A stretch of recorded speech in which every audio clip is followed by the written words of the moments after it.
You've got these immense powers of persuasion that you pride yourself on.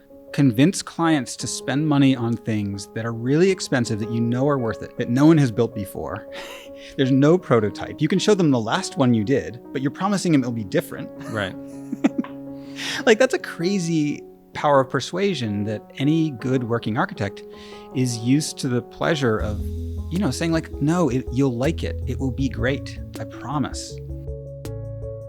Welcome to Architecture, Design, and Photography. Today we are speaking with Jesse Thompson of Kaplan Thompson Architects. Jesse is an award-winning architect who has become a national leader in green design and building science. Growing up in Vermont's Northeast Kingdom, Jesse started his career working construction in high school. Since then, he's been through every stage of design and building. And as you'll see from this conversation, Jesse has a hyperactive mind, and he's really fun to talk to, and I'm sure really fun to work with from the times I've worked with him shooting some of his projects. And he's got a lot to say. He thinks about a lot. I imagine he has a hard time falling asleep at night with all those thoughts running through his head. So really interesting guy. Really appreciate everything he's done in the design community. Thanks to Main Home Design for sponsoring this podcast.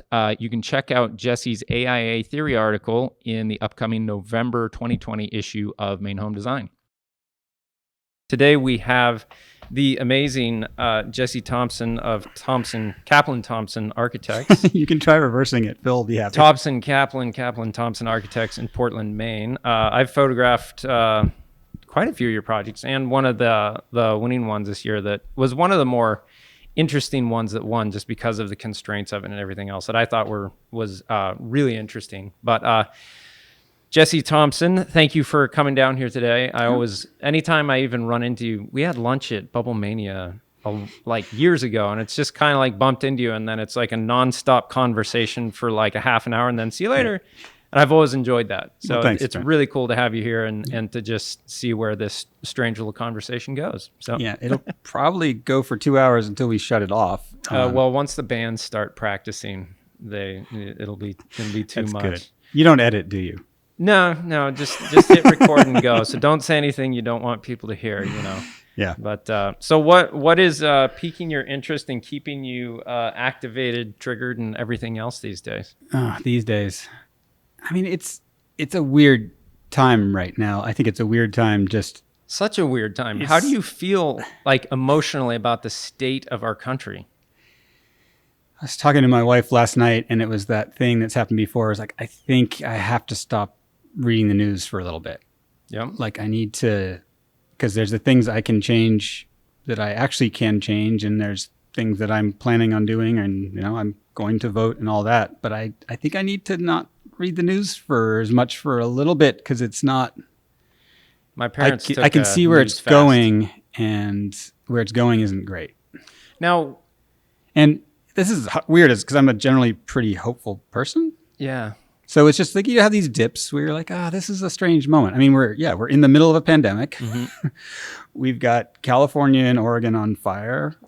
Right. We've got fascists roaming around looking for an excuse to cause mayhem. It's a pretty damn complicated time. And at the same time, in Maine right now, all the architects I know who work on homes, either multifamily or single family, homes or apartment buildings, are flat out. As flat out as they've ever been. Yeah. And I talked to a whole batch of folks, and they said, like, we've never had so many calls ever. Right. People I know that are real estate agents are making more money than they've ever dreamt of. And it's just so strange that you could have this many bad things happening, and then in our little local area, we've just had our busiest summer. It's just been spring and summer has been absolutely flat out, as we all had to deal with the pandemic. I remember we did the interview with you for the AIA awards, and you were saying that that there's this onset of the, oh my goodness, how is this going to pan out? You have to worry about your business and staying together, and so you take everything that comes through the door, and then all of a sudden it's like it just keeps coming. Yeah. And I would say my business is slowed down for the more national travel. Like, stuff regionally is, I'm doing great. I'm loving it, and I'm working at a pace that I feel like I'm a present father and still paying the bills and doing just fine, which is really nice. But like, some of my bigger clients are like health clubs and stuff across the country, and they're just dead. Yeah, no. Who wants you to come to a hotel or a restaurant or a gym right now? And who wants to travel? Yeah. No, it's so it is, and it is a funny thing. Like we're a pretty local architect. Like we wrote a circle down which said that we actually when calls come in, we actually score them. If we can walk to it, they get 5 points. If we have to get in travel more than 3 hours, it gets 1 point. So we were like reverse as score. in jobs you want to take. As in jobs we want to take. And we just realized we did things a lot better when we could walk to our jobs. Sure. We were they were better. They turned out better. Right. We showed up more often, all those things. And so that was sort of a culmination of like, what are you trying to be in life? Well, we're not trying to be someone who flies to Texas to do a project. I'm not trying to do that. Right. And 3 hours is kind of pushing it for us to travel. Yeah. Yeah. I mean, I can't imagine how being a successful architect like Down East Maine, if you get anything outside of Down East Maine, like everything's 3 hours from there. And there's this weird Maine flexibility where, of course, we work in Down East in Bar Harbor and barely work in Boston. Right. Like people don't call you south as far as they call you north, but that's always true. Yeah, right. Right. Well, you're going further into the unknown up here, Yeah.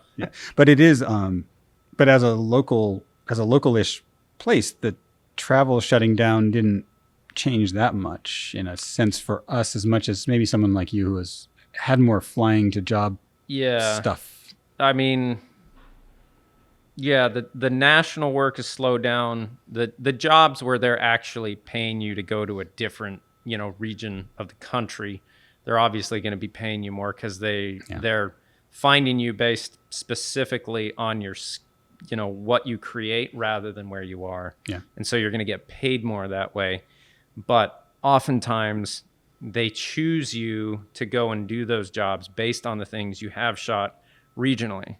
So I've known forever that I need to be in good stead with the good architects in Maine as a means of filling out my portfolio to get the work that is in other parts of the country. Yeah. And some of those, like the best paying jobs I've ever had, they a lot of times don't even end up in my portfolio because they're not as nice as the stuff that you make, And that was, I think, where we kind of made that call. It was like, yes, I think when you turn into a traveling architect, the fees must ratchet upward.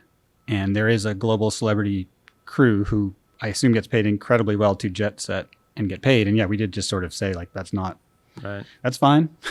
Yeah, I would imagine with the kind of project you'd be involved in, the amount of time taken from your family and your life to execute a 3 to 4 year long project would come at such a cost.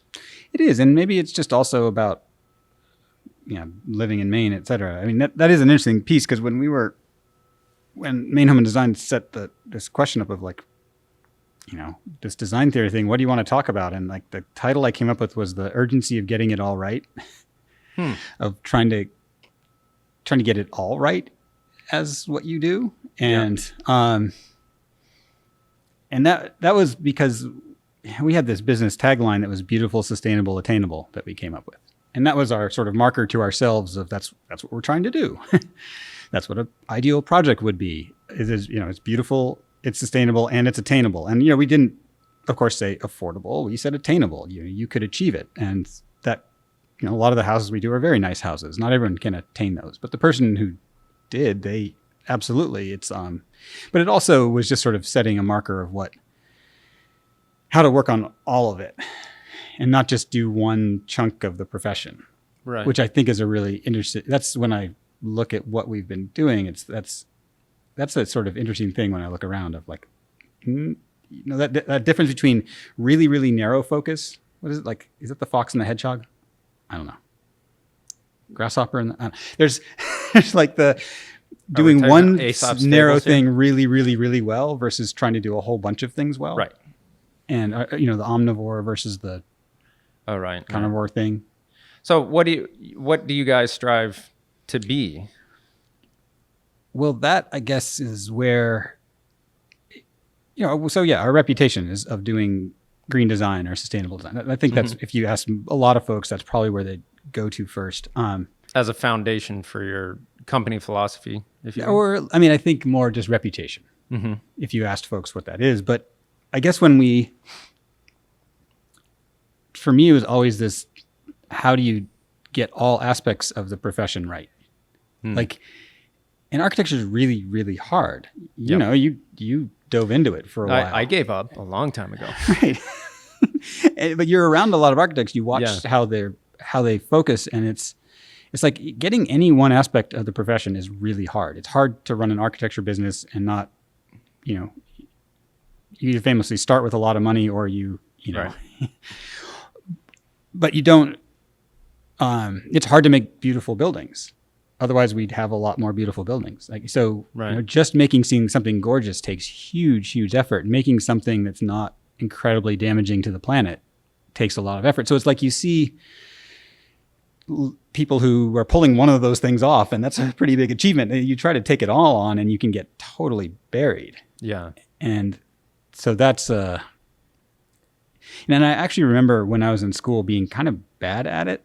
Like, and there were the kids who were really into style, the kids I went to a school that had a sort of a green design chunk to it. And, the green design kids building all looked the same. I can actually still draw them. They had like a little solar roof, and they had a clerestory, and they had a wedge, and the style kids would sort of make fun of those buildings. The green kids would make fun of the stylish ones. Like, you don't care about the other part. Right. And I remember kind of ping pong between the two tribes, like not fitting in either one. Means it's beautiful enough to save for more than, because it's kind of the argument of like, should I drive a 1965 Ford Falcon rather than a Prius, which is more damaging to the environment? Well, it turns out maybe the Prius is more damaging because you have to anew make it. Well, I don't know if that argument pans out, but I know I've heard but that right there, Trent, was like, that's the thing. Like, a lot of those things come down to doing the math. Okay. Which we were just talking about for buildings and stuff. So yeah. Yeah. And so that's like, there are people, of course, who run the math on a Prius versus a 68 Ford Falcon. Right. And if that's even such a thing. It's actually, it gets into embodied energy versus operational energy. Okay. So operational energy is the gas you put in the car. Sure. So that's the gas you use to drive down the road. And the embodied energy is the energy hidden inside the thing. So how much energy went into making it? Right. So it has steel panels. Someone had to forge the steel. The steel got bent. It got painted. The seats got upholstered. Like, if you add up like the nylon and the foam and the wires and the thing, what's the 68 Ford Falcon weighs what? A ton. 2,000 pounds? But probably, compared to a Chevy Suburban from 2020, which probably weighs 6,000 pounds. Right. 6, 7 easy. 7,000 pounds. So, that Ford Falcon in 1968, you get in old cars, and you're like, wow, there's not much here. They're actually pretty light. Yeah, yeah. And pretty unsafe. And the engine's pretty tiny, and they weren't that fast, and all those things. So if you add up the energy that it takes to do it, and then you can add up the gasoline you put in the car. And that's pretty easy energy to add up. Right. How many gallons a year, blah, blah, blah, blah, blah. And this totally goes to buildings, because when you look at buildings, you do the exact same thing. There's the energy you put into making the building. Like that parking garage they're building across the street is probably going to be all cast concrete. I'd imagine. And they're going to have a couple lights in it. No heating system. Its operational energy is going to be tiny. Right. Just minuscule. But the energy to build the garage, there's going to be, carbon dioxide released from that concrete curing immediately. Right. And I mean, where do we get our concrete from? China, or do we get it from over here? It's actually really local. It's so heavy you don't move it very far. Oh, okay, right. So there's like a Dragon cement plant up in Thomaston. It probably comes literally down from Thomaston on a barge. Yeah. I wouldn't be surprised. Like heavy things don't move that far, it turns out. Makes sense. Right, Rule of thumb. Unless it's on a boat, because boats turn out, you give it a big push, it's not hard to move it. Going. But, and actually, so I want to do like a total funny digression, which is that the thing you just asked me, and what I started doing, like I started diving into the like, how does that work? What's the math behind that? Right. And I've realized that that's actually, something that we do as a group that's a little weird, and that we do, or maybe it's me. I mean, I guess our whole crew sort of does it because, there's influence in a group. But it is one of those me things, is that I'll start doing some basic math, and that's weird for architects. Why is that? Well, how many architects would have answered that question that way? How much does a car weigh? How much is this? Well, I mean, you have a very green, analytical, and vision-based mind, right? But it's also like trying to dive under the hood and figure out how things work. Right. That tendency, like, Curiosity. how does it really work? The curiosity piece of it. Yeah. Because I was sitting there and my daughter's in high school, and I was looking at her math that she has for homework and pre-calc, and I cannot do it. I have no idea how to help her with her math. My homework. son's in like 5th grade, and some of his stuff, I'm like, I don't remember how to do that. Yeah. And so, like, every one of her and her friends can whip this math out. Like, they're all going to finish their homework. And I'm sitting there staring at it. But, it's like the COVID thing has been in the air, and you'll sit there with a client and be like, okay, so the scientists told us we need about 3 air changes an hour in this room. Oh, this room's about like 20 by 30, 600 square feet, 10-foot ceilings, 6,000 cubic feet. We need to change that air out 3 times an hour. That's 18,000 cubic feet we got to move through this space. Like, how big a fan do we need? I come across as this freak as an architect for talking like that. And that math is so simple. Right. Like, that's not like your kid's 5th grade math is way harder. Right. But if you have to do that, you have to do that. Why is that a weird thing? Because in our profession, I've realized is that most of the architects I know, we don't do that as a people. And we walked away from it. And we handed it off to the other engineers. people, the mechanical engineers, Okay, right. or the builder, or the this. And we handed off a lot of things, specialized. Yeah, because I went through structures in architecture school, and I really enjoyed it. And they made you analyze a beam, didn't they? Right. Oh, yeah. They made you actually do the math on what holds that beam up. Of course. And it was very, very mind-bending and difficult. And I have what I would say a sprinkling of an understanding from that class, enough to know I don't know enough to do that. Yeah. And but the math wasn't that hard because you did it. Right? They made all of us do it. They were pretty confident. Yeah. But you still got through it. I did. It wasn't a wall that stopped you. No.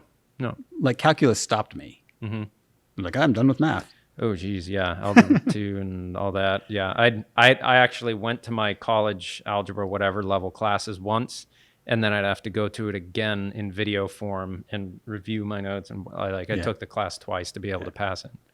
Yeah, it's just that, like, I've just become convinced that part of the reason we have all these like overlapping problems and strange aspects of architecture is that our profession kind of it got really complicated, and we handed off big chunks of it to other folks. Yeah. And it's kind of becoming how the FBI doesn't talk to the CIA, and like they're specializing in their different areas, not communicating enough, where you're feeling like architecture should be more centralized through the architect, and they should be a little more well-rounded in the process of executing that architecture. Yeah, I think to a lot of people's definition of what architecture does, it's about aesthetics. Yeah. It's about just what does it look like? What shape is it? And what color is it? And what does it look like? That's what I think, not only to the public, but to architects. And as you know, because you're an architectural photographer, we give awards that we sort of clamor about more. But I've been doing this a while. They are photography contests. Yes. Sorry. Right? Sorry. Because it's like, I know how the judges work because I've judged them. You're looking through 40, 60, 80 examples quickly. Right. The first cut you do is ugly or pretty. Turn down the ugly. Well, that's a very natural human process, though. And we're incredibly good at it. Yeah. And humans are visual creatures. I bet our visual stuff has been heightened over the last 50, 60 years with the devices. And we are much more visual than last decade. Crazy amount. We as humans can see patterns from, you can spot difference as a human. The thing that's out of place. You're more perceptive to snake patterns in your lower vision, then, because Yeah, right. makes Because sense. obviously, you should really see the snakes. It's really a good idea. Yeah, You'll don't live a lot step on longer if those. you see the snakes. And so I think that we are incredibly visually acute, and I bet we're more visually acute than when we lived in the woods a lot more, because people who live in the country hear things better than people who live in the city. And hunters your have- eyes are actually part of your brain. I heard that somewhere. Fact check me on think that. I don't know. I think we're all part of our brain. Well, like they consider it part of the actual brain, like Yeah. a sensing thing, and that to me is really interesting when you understand the weirdness of eye connection, And also that weirdness that if you don't want to see something, you won't see it. It will be invisible. Huh. And there's that, I don't know, what's that video of like the person in the gorilla suit who dribbles a basketball? Right. Yeah. And if you're focused on the game, you won't see, Yeah. you won't see it. And so we see what we want to see. And as a photographer, you craft images very purposely. And Yeah, especially as an architectural photographer. especially as an architectural photographer. It's ridiculous. It is ridiculous. And you're old enough to remember, photographers who didn't retouch. Right. Yeah. You've the natural light to digital transition, the physical prints to screen transition. Like you watch these transitions and you've seen how it changes. And I know it has completely changed architecture because architecture is so visual. Right. There's that famous example that, like, why was brutalism such a massive thing in the 1960s? It was because black and white photography got mass accessible, and brutalism looks great reproduced in black and white. Right. And as soon as color reproduction got really, really affordable, postmodernism bloomed. Because all of a sudden, lush colors, you could print them in the magazines. Right. And a different architecture became attractive because of what we could print affordably. And those things. And so now we're in screens, and you intuitively, Trent, I'm sure know what building can win an award. When you're looking at it on site, you've got a pretty good odds. Well, yeah, but I couldn't. Maybe if I took some time, I could point out exactly why. But anytime you interact with a good piece of architecture, you immediately sense that there was a real thought behind this and a cohesiveness. Well, we're ranging into something even sort of more interesting, which is about style. I bet you would never say this to your clients, but oftentimes your clients know, like, what can win an award and what can't. Sure. You know what's fashionable at the moment. Yeah. You know also what photographs well, like what Yep. pops off the page better, what styles pop off the page better than other styles. There's a lot of traditional work which is immensely difficult to design, and it has a complexity to it that doesn't read as an image as clearly as stark modernism. Exactly. And stark modernism And I love punches off stark the page. modernism. It's to so photograph. much more, for me, it's so much more comfortable because it's easier to understand. To photograph, Yeah, absolutely. comfortable to photograph, absolutely. But I live in a pretty stark modernist home as well. Yeah. And it's very comforting to me because I've got everything in order, and then I have a really abstract piece of art as a focal point, and it's like I've contained the unknown there. Yeah. And that's my own psychology. It is, but right. We got here because of how strong visuals have in dominating the profession. And you as a photographer who work purely in a visual medium, and it's the world you soak in. Yep. On every level. I guess there's been this thing for us of really trying to be attentive to how things actually work. Like, do they function or not? Mm-hmm. And sort of realizing that most buildings function really, really badly. Mm-hmm. They don't work well. Like, if buildings worked well, we wouldn't have a COVID pandemic. All right, well, now wait a minute. Explain that one to me. Because it's becoming very clear. Made this virus in a lab in China, and we had Sure, but just kidding. Okay. But if you have an airborne virus Uh-huh. and you have really good ventilation systems, it doesn't matter if it's there. So you're saying if the ventilation systems could weed out contagions? What am I trying to say there? Yeah, the viral particles in the air. Yeah. How about that? You're right. Yeah. So like we have downtown Portland is full of empty buildings right now. We have office buildings that everyone's too terrified to be in. We have that's really true. nightclubs though, isn't it? and music halls that are empty. Like people's businesses are just dying. The massive buildings that have the massive air exchangers are taking all the air from every space in that building, really, and running it through one soggy place, aren't they? Well, those buildings aren't doing anything with the air. It's just recirculating. Ugh. It's like you imagine a recirculating toilet, right? Okay. That's not my line, actually. That's a building science guy's line. But so what most buildings do is people in the building industry made an assumption, which is that buildings are pretty leaky, right? Okay, they have holes in them. Yeah. So there's air just kind of moving around, right? It just goes in through the walls, right? So therefore, what we should do is when you want to be warmed up or cooled down, we will heat up the air inside the building, and we'll swirl it around, and we'll turn it off. And you want it cold, we'll like cool it down and swirl it around, and then we'll turn it off. And the theory is that the fresh air you need as a human will come just kind of leaking in the doors and the cracks in the windows. In my old house, that was really, really true. In an old Maine farmhouse where the wind blows through the walls, that's 100% true. I had totally light true. sockets that you just put your hand up to. And right. Yeah. And so we don't do that anymore. As the analogy was like, if you try to breathe by punching a bunch of holes in your skin, that wouldn't work very well. Right. You have lungs. Buildings should have lungs too.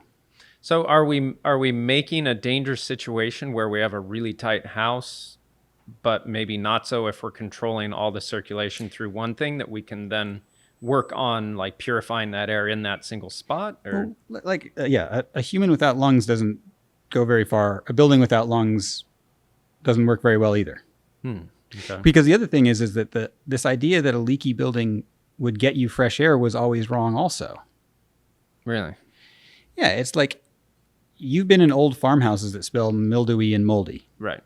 They have plenty of air exchanges, but that's not enough air to be healthy. Right.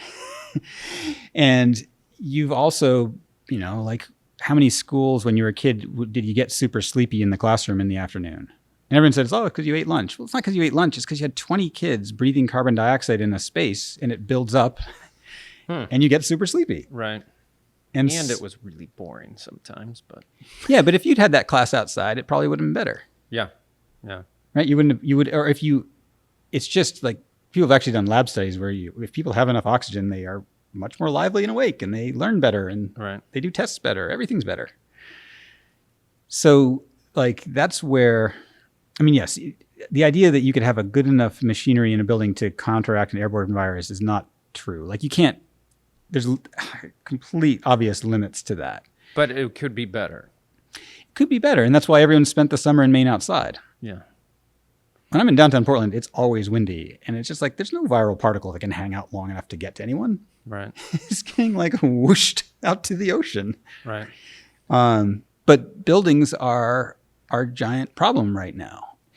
And so this has just been this weird summer where you're like, okay, everyone has abandoned buildings that they felt unsafe in. They just left them behind. And so do you think buildings are going to start going to more compartmentalized air handling? And they need to. That's what they're doing. They're sort of frantically bolting on fresh air machines onto every school and hopefully an office building. And people are retrofitting these buildings frantically right now to get more air into them. Probably even by classroom has its own air purification and handler. Totally. And in buildings where they're old enough schools where you can open the windows, they just need to open the windows. Right. And the kids wear hats. Right. But I guess, so we just had this weird year where all of a sudden, we've spent time running away from certain buildings. Mm-hmm. Maybe hiding out at home if you have a home that's safe. But, people, where has the pandemic been hitting people extra hard? It's people with extended families who live in small apartments where you live with your grandparents and your kids. And you've got 8 people and you all work jobs where you're not allowed to work at home. And someone has to go to work to keep the family going. They bring it back home. Those are the tough situations. And that's a situation I hadn't considered. That's true. There's so many people that can't take their job home. Oh, so many people. Yeah. It's like there are these office people like us. We're office people. We all successfully went home. Right. Our people worked harder. We watched the numbers. Like people put in more hours, and it was like people are kind of burned out now. They're really tired in our crew because they put extra effort in all summer working from home, but they were all working and it was fine. But if you run a bar, oh, that's just dead in the water. Like, or if you work at a supermarket or you are a healthcare worker, you had to go to work. Right. You had to go to a situation that wasn't necessarily safe, and then you had to go home to your family. And if you are an American who's got on the lower end of the income scale, you probably have a really bad housing situation too. Right. And that's been the story of this thing. It's like it keeps circling back to buildings. And now, of course, I'm a building person, so I will, of course, circle it back to buildings. But it's just like downtown Portland's kind of empty. I don't know that I've. Well, that's why it's empty. You haven't been there. Yeah, see? You haven't been there. It misses you. I've been by. I've been around it. But yeah, I haven't. I haven't been out to eat because I only go to Portland if I'm meeting with a client or going out to eat. Probably. Yeah, I'm somebody who rides my bike to work if I can. Like I get 3 or 4 days a week, I get to ride my bike to work, and not because like save the planet, like it makes my head better. Yeah, it's cheaper. I can park outside the office. For the very little time I worked actually at an architect's office, I think my last year of school, I'd ride like 11 miles to the office. It was really nice. Yeah, mine's nowhere near that hard. But like there's way less cars on the road still. Yeah. It's so yeah, and it's also been really, really easy to take this building linked pandemic and you go right to the giant terror of California being on fire and Maine in now really, really a bad drought now. The woods are dry. And that's kind of weird for a wet place. The fire of 1943, right? Right. It's nowhere near here. It's still super green compared to all my friends in Oregon. But right. But yeah, it's like then there's the climate disaster, which is, so what's the climate disaster? Well, we've been burning a lot of fossil fuels. What do we burn fossil fuels for? Stay warm, move around. In the ways we move back and forth between our buildings. Right. Like it's our buildings and it's the cars we move back and forth between buildings. Like that's kind of what's doing it. And the airplanes we move back and forth between our buildings. Right.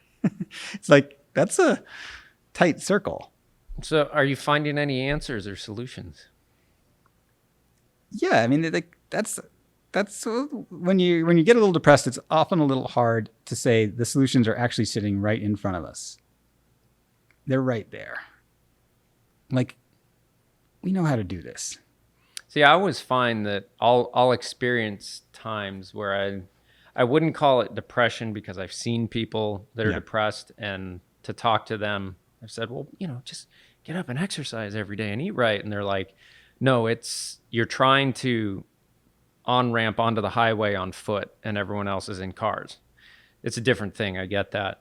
But like, I'll go through times of really struggling with like a thought issue, and I'm a type of person that'll really focus on a single issue, and it'll just eat me up for like months at a time. And I'll get really frustrated and kind of depressed around it and go through that hardest emotional time. But then after that, it's like I packed it all in and my brain said, all right, can we just sit with this for a minute? Mm-hmm. And it's like, all right, let us just relax for a bit and this will sort out. And on the other side of that, there's usually some aha, any big overwhelming thing that you can't fix yourself can totally take you under. Yeah. Like any one of these problems that you personally could never fix can be devastating. And yes, like I do not want to call being down about something the same as depression, because I've seen that, and it's a different thing. There's all kinds of traps people can get in. Turns out we're slightly complicated. And that, I guess, has been a kind of a weird road, is that we started our group in, I guess we're 15 years now. I forget the number. It's funny. Like, quick math, but I can't remember the date. And when we started, we didn't have any clients. Every client was a new client, and we were just sort of excited to like, we want to make beautiful buildings and we want them to work well. And we had some years where we were experimenting, and we did just a ton of asking other people what to do. Like because I'm not a building scientist, I am not a lab researcher. All I do is read what other people do. Right. I just, like sit around reading. Like, oh, maybe we'll try that. Go to conferences with smarter people than you. Like, do this. Okay, we'll try. We'll try that. And so it didn't necessarily work, but like at this point in 2020, I know how to make a climate neutral building.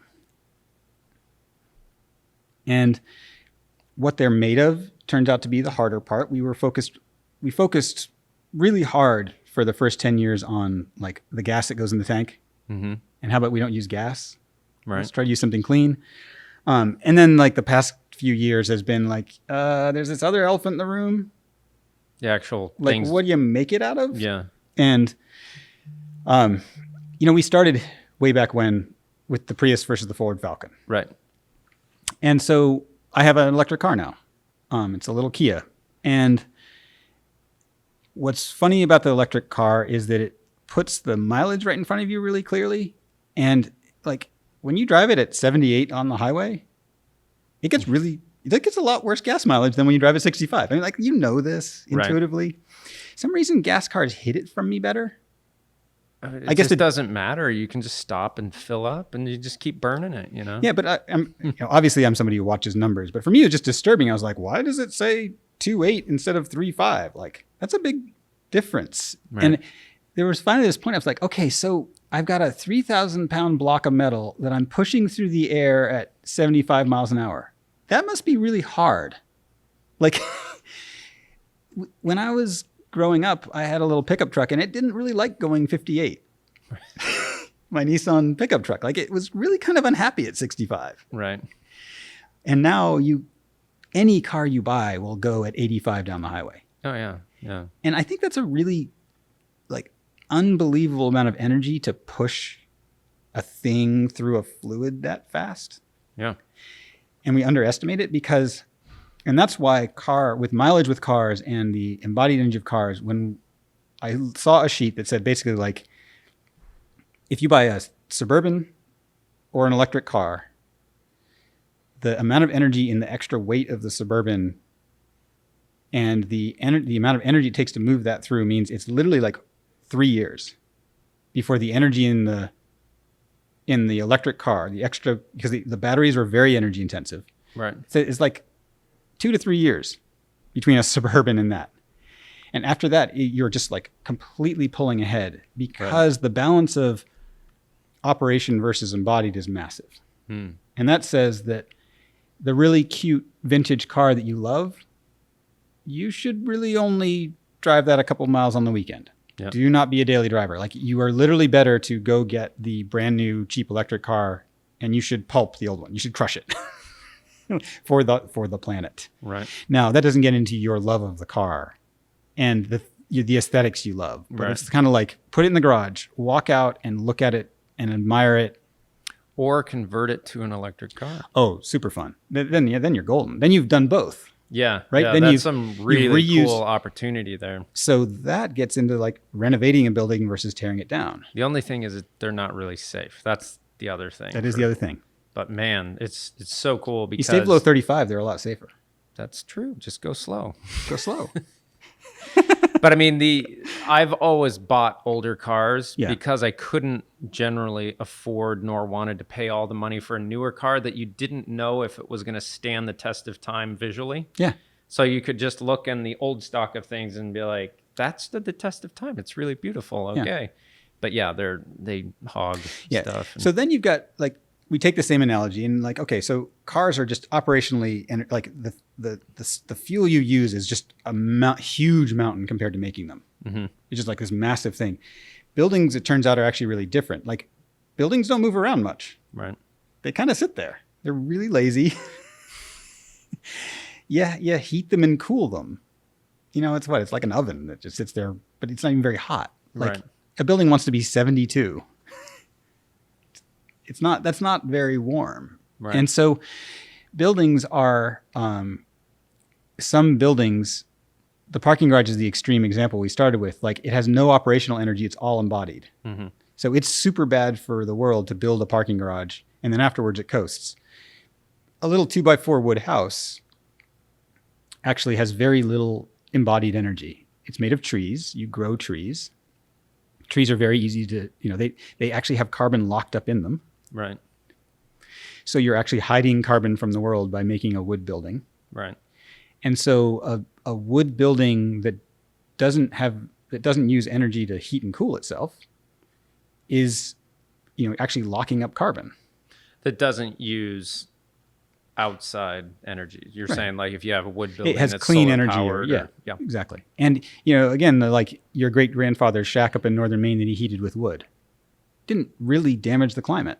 Yeah.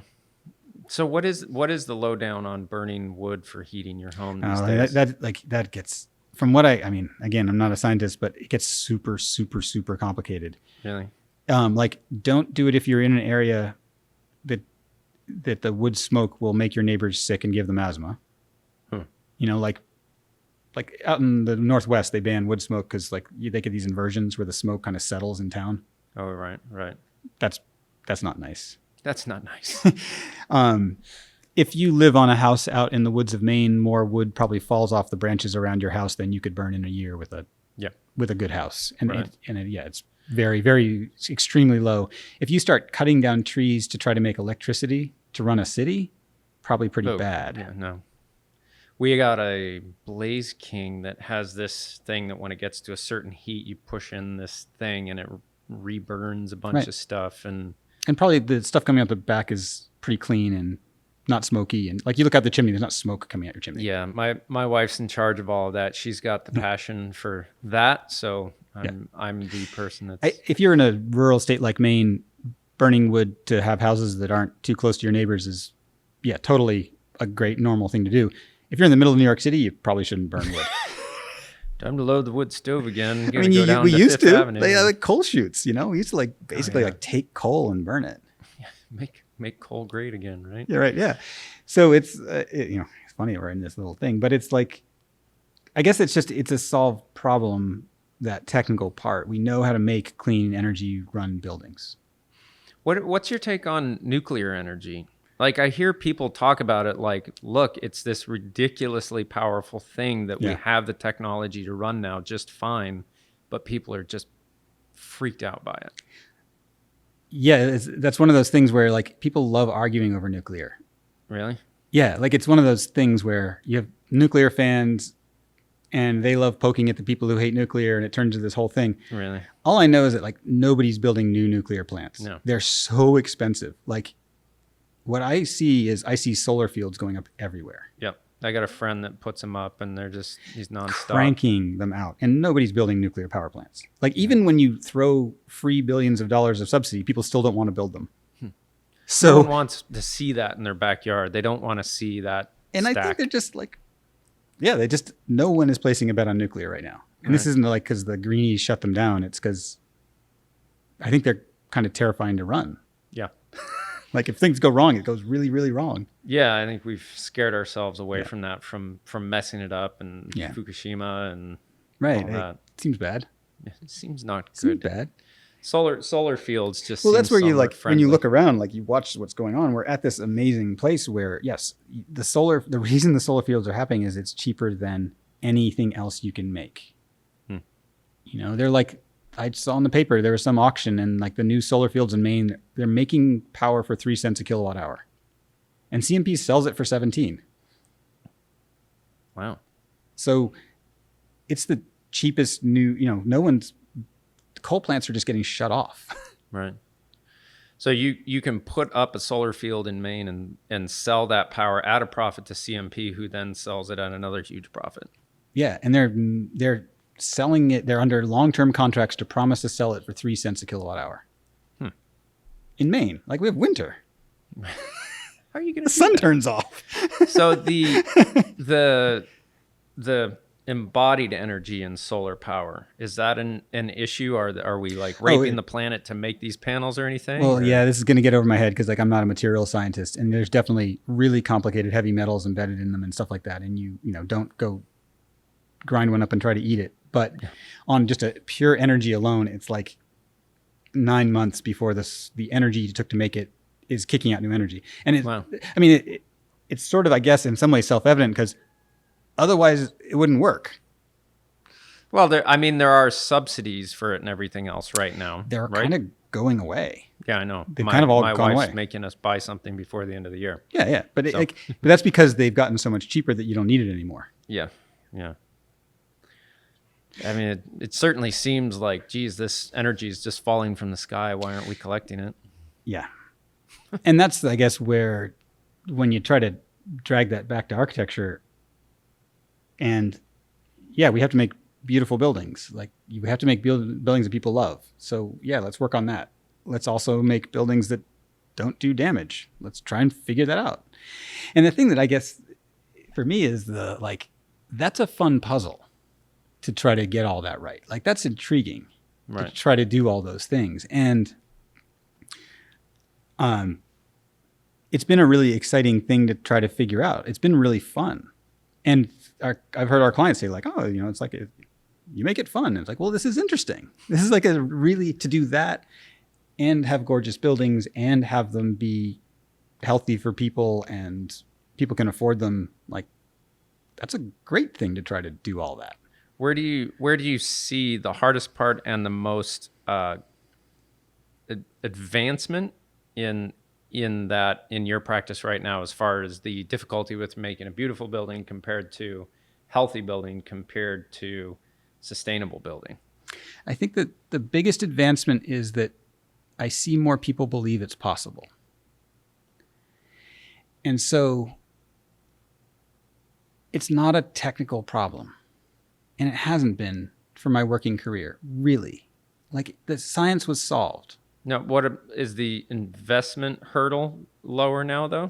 So this is where I get a little cranky. Uh-oh. The investment hurdle has been a dodge. A dodge? Yeah. People didn't want to do it. Mm-hmm.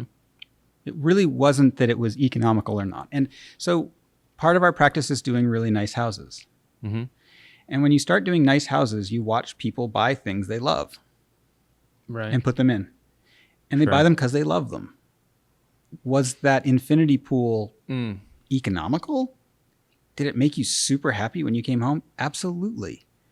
When your kids brought their friends over and like you sit there and look out at the beautiful place you put your infinity pool, that was all worth it, right? Right. Like people do what they want to do. And people have used the whole money thing to not want to do it. I'm just convinced of this. And it's because I watch people make choices over and over again. I watch them do the thing that feels like that thing will be pleasurable. That thing will make me happy. I'm not convinced that one will. So this is more of a cultural shift as far as I think a societal value shift that has taken time.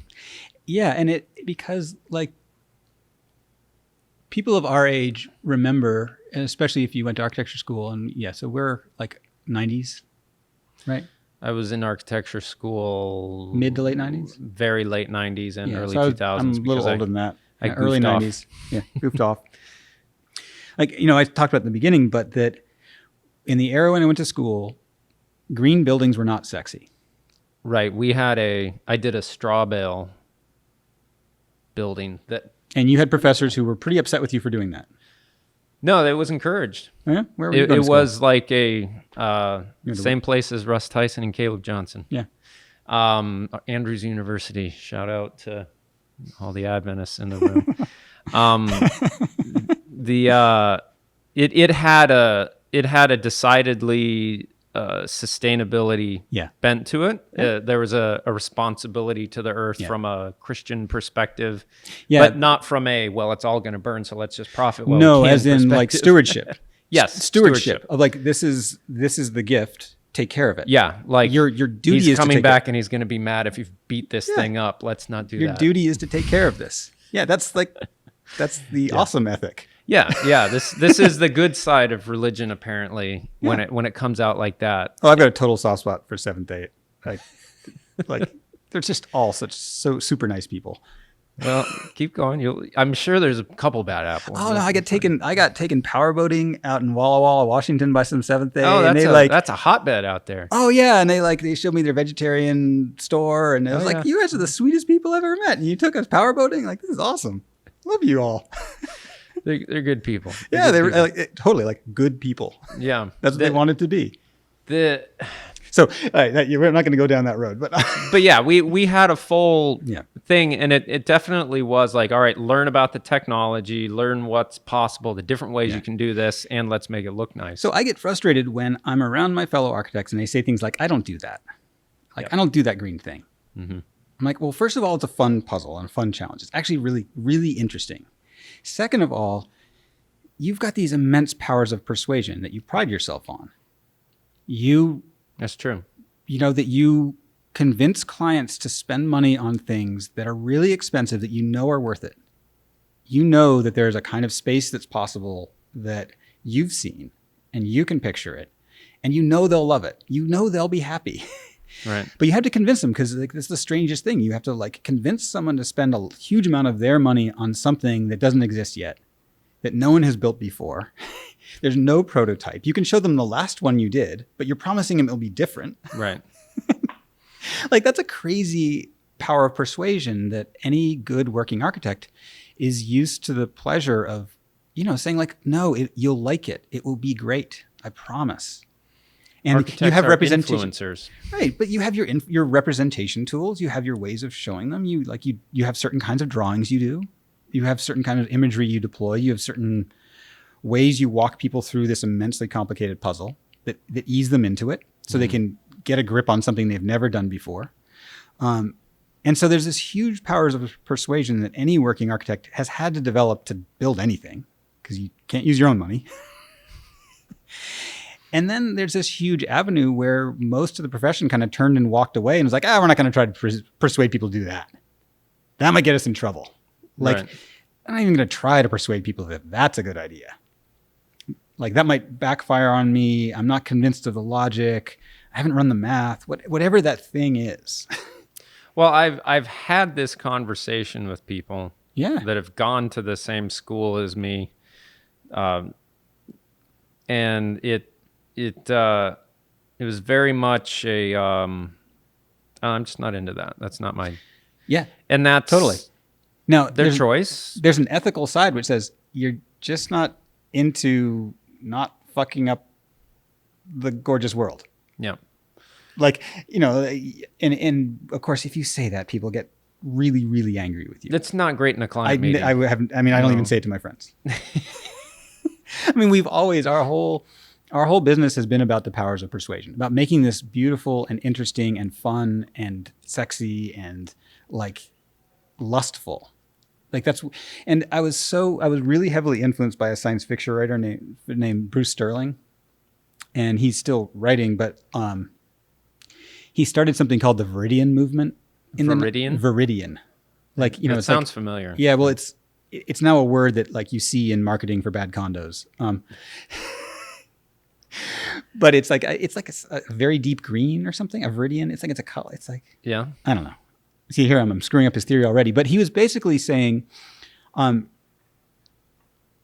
people have never changed by telling them they're being bad and they're doing the wrong thing and they need to act better. Morality has always failed.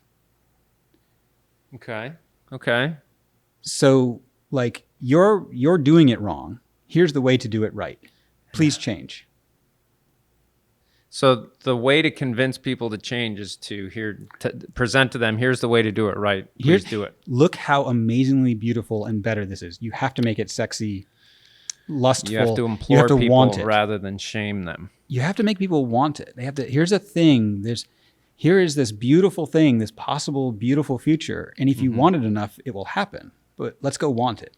And we need examples of how to want it. We need to make these healthier, cleaner ways more attractive. Do you think you should try and change people? We're going into trend psychology world. Do I think I should or I can, or which word? Do you think you should try and change people? I've spent 25 years changing people. So I mean, it happens whether I want to or not. So you actively attempt to change people. I think it's the architect's pitch. Like, this building will be better. You'll be happier. Let's talk on a more basic level, though. Like friends. Oh, do I try to change friends? Yeah. Do you try and change people? So I have 2 teenagers at home. And they're really good at catching on whenever you try to change them. Or even mold them. So I and I work with a big crew of people. And like, I'm not going to change them. Right. Like I do. But you've selected those people as people that you mostly maybe not agree with, but admire for what they contribute. And yes, admittedly, like there are power dynamics inside a workplace that are just unavoidable and exist. Like I am the boss. Right. I can hire and fire. That's just a truth. It just lurks. And so there's a power dynamic, which means that I can't pretend that we're all a bunch of happy equals sailing down the road together. It's like there's other things going on. And like in a family, why are my kids beat the shit out of me? Because, I can't fire them. They can't leave. I can't leave. We're all stuck. So, we're not as nice as we would be at work. Well, you save the worst parts of yourself for those that are closest to you. Right, exactly. Hopefully not. But yeah, I mean, it's, so there's dynamics at work there and if we want to talk about getting the entire profession right, and we could talk ethics in architecture, and we might go down another whole thing of, another aspect of us as an immensely damaged, semi-toxic profession. But we can save that for the last hour. Well, it's interesting to me to consider, like, okay, some people say you should never try and change people. Yeah. But that doesn't hold up. Like, if you have a friend who's like you've been disassociated with for a year, you reconnect with them, and all of a sudden they're a Nazi. Like, do you try and change? No, I'm going to respect Frank and his opinion on, I would think you'd want to change people there, but I'm a soft sell. So you asked me personally, I'm a pretty soft sell. Well, what do you mean by that? I mean, I'm not a table pounder. I'm not I'm probably persistent. Mm-hmm. I'm very stubborn. Yeah. I think I'm a little relentless. Like it's sort of not giving up. Not sounding like soft sell. Well, but the that doesn't sound like soft sell at all. You're totally right. But I mean, we are definitely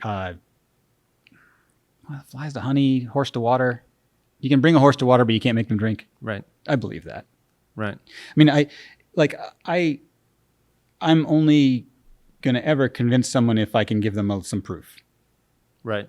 Which is like what I think we've been in our group doing this long enough that we have a backlog of examples that are like, oh yeah, and we can bring people to houses.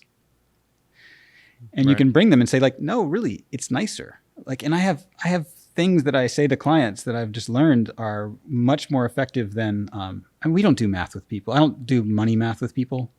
I've found that to be incredibly unpersuasive. It's like, Is Phil more of the numbers guy who makes this No, he's even less of a numbers person than me. But it's like I worked on my own house and did all these crazy experiments, and you've seen it. Like it's a full-on laboratory, and I did stuff at the time that was really wacky, but it's really well insulated. And in February, I can sit next to the window in a t-shirt. I think you actually took pictures of me sitting next to the window in a t-shirt, and it's like my house is just warm. And when you describe that to people in New England, they're like, I've always been cold. I've never been warm in a house. You're like, you can be. You can be warm without a machine blowing on you. Yeah, yeah. And people, like, they're not quite sure you're true if they grew up in farmhouses, but that sounds nice. And that's something you might pay a little extra for. Oh, absolutely. That's what we did. Caleb had a guy who was really geeking out on all that stuff, and detailed out our slab on granite, and then wall system, window system. And it's like my wife was always in like silk long johns and then a wool something and hat in the house. Yeah, when people we just lived run cold over here. Yeah. And, now in the middle of the winter, she can, the stove's barely going and it'll be 80 degrees and she's in shorts and t-shirt. And Trent, I kind of, I sort of already know the answer, so I'm going to ask you the question is, you go over to other people's houses and she's kind of like, can we go home now? It's really uncomfortable. Like, I don't know why their house is so cold. Or, like once you've experienced this better thing, you want it. It's nicer. That's interesting because I will be away from my house for a while and realize how much I appreciate it. Yeah. Not just for like, the thing that hits me first is the aesthetics that I primarily designed and someone else had to fix. But then also the efficiency of the use of space and using it how we know we use space. Yeah. But then that beautiful just, you don't feel like you're losing heat in the winter. There's just that comfort that is just great. What I love is you just described the whole suite, right? This is a building that you were able to afford to build. Yep. You consider it to be beautiful. Very Every simple, time you walk up to it, invested in just the areas we really appreciate. But you walk up to it and it feels beautiful to you still. Yep. It functions well as a space. Yep. You're not cold. Oh, you can afford to heat it and it doesn't do very much damage. Nope. Like, so, that's those things that made you happy are the same things that make all of our clients happy. So that the struggle there for the architect then is that you can very easily portray the beauty and the experience, but the experience of being warm, being efficient is something. And there's a couple rocks architects hit when they're sailing their boat. One is they start trying to run cost benefit analysis. Mm-hmm. And you've heard of something called payback and you run payback. Clients, normal people, like no one wants to hear about payback. Payback just makes people miserable. Like, so after I wait for 10 years, I get free stuff. I don't want to wait 10 years. Like, why would I wait 10 years to get the good stuff? That's just at a very basic level. That sounds insane. Right. And so that doesn't work. You have to give people something right now. Okay. So there's that thing you do. The other thing is we have just stopped talking about, and I loved the way you just said it. You said like the walls and the slab and like that guy did some stuff and he did it right and it worked. That's all you should ever have to say. Right. We just do not want to sit in a meeting talking about our wall assemblies. Right. If we go there, we've probably gotten down maybe we have our super techie client and those are fun. We're good with those. We can talk wall sections and we'll party on, Some people want to talk about tile. Some people want to talk about wall sections, whatever. We'll meet them where they're going to go. Well, this is an interesting conversation in that always the sell for architects is the pretty photograph. Yeah. And so here I'm talking about all these invisible things. No one can see it. You're spending all this effort on stuff that no one can see. Yeah, you only get credit when it goes wrong. You have to portray it differently. Yes. It takes a whole different not skill set, but a whole different approach to selling that, which is much more involved in a storytelling aspect. Like I have one video that I'm thinking of that I just did when I bought this camera for the first time 2 years ago. And it was snowing really heavily outside, and in our living room we have floor to ceiling windows, and the stove is right in front of the windows. And so you have this orange flame and it's still really, really blue, but just getting light outside. And my son walks into frame with the slow motion, massive flakes coming down. And he's barely in a t-shirt and some shorts. And he's just right there that far from the snow. And he's just warm. Yeah. And we did not buy the most expensive windows, but we did buy probably the most energy efficient as far as like triple pane. Yeah. Blah blah blah, and the slab's insulated, and the slab isn't freezing cold because it's separated. And don't forget blah blah blah, blah blah blah. You know, it's the blah blah blah. Because this is my pitch to architects. If architects listen to this podcast, is like, so which one's a better client pitch? We're going to do a double stud wall with a double KD plate, and we're going to do locally sourced lumber, and it'll have dense packed cellulose to. At a density of 4 pounds a cubic foot. We're going to have a WRB that's vapor open on the outside with tape seams. Your client's already fallen asleep. we like to make really good houses, and there's this one technique we can use, which you can have really deep windowsills, and it's really nice for cats and plants. We love our and you deep can windowsills. sit at a deep windowsill, and you can watch the snow, and you can sit right next to the window, and you won't be cold, and it's really nice. And we could put some shelves in there too. We could carve that wall away, and we could give you some built-ins there, because our wall is a little thicker than a lot of people's, and we could have a built-in right there, and we'll thin up the wall a little bit, and then we'll have a deep windowsill for your cat. Which speech is Cat better? note. Which of one of those speeches is likely more persuasive? Right. Like one is about the basic aspects of being human. Like, can you be warm? Can you be happy? Can you do this? And another one is an engineering exercise. But how do you, as an architect, sell the more initially expensive but better thing for all of us? So on most custom homes, it just isn't more expensive. Really? Yeah, because they're custom homes. Right. I guess if someone's got enough money to pay for an architect. So, we got all these different worlds you work in. Like, I have some worlds I work in where, like, money is, it's everything. It's like if it doesn't work, it has to work on a cash flow basis, a first cost basis. It has to work on every single basis like that. But like, you build a custom home because you want something fabulous that you've never seen before. You can't. You've looked.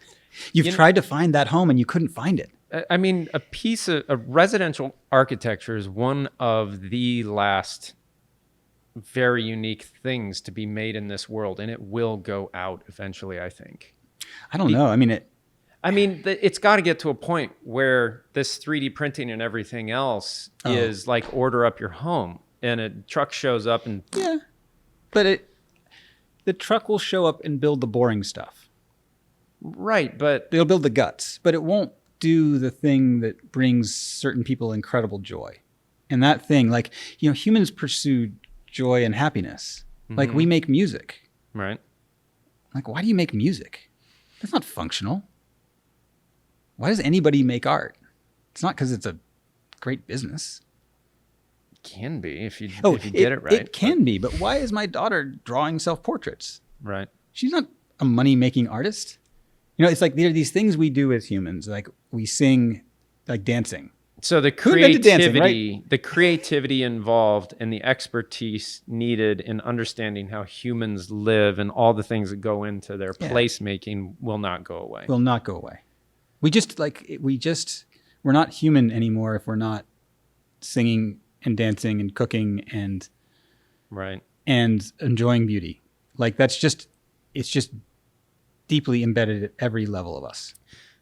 So the thing that I think has been interesting for us is we get known as these sort of technicians, but like, we want to get over the hump where we can stop talking about it. In the last 3 or 4 or 5 years, we've finally gotten to stop talking about it. Stop having to try and sell the energy efficiency, technical wall systems. Technical stuff inside. The blah, blah, blah. 15 years ago, there was a lot of talk about, we were literally trying to figure out which one's the best wall. Now I've got 5, and I don't want to talk about any of them.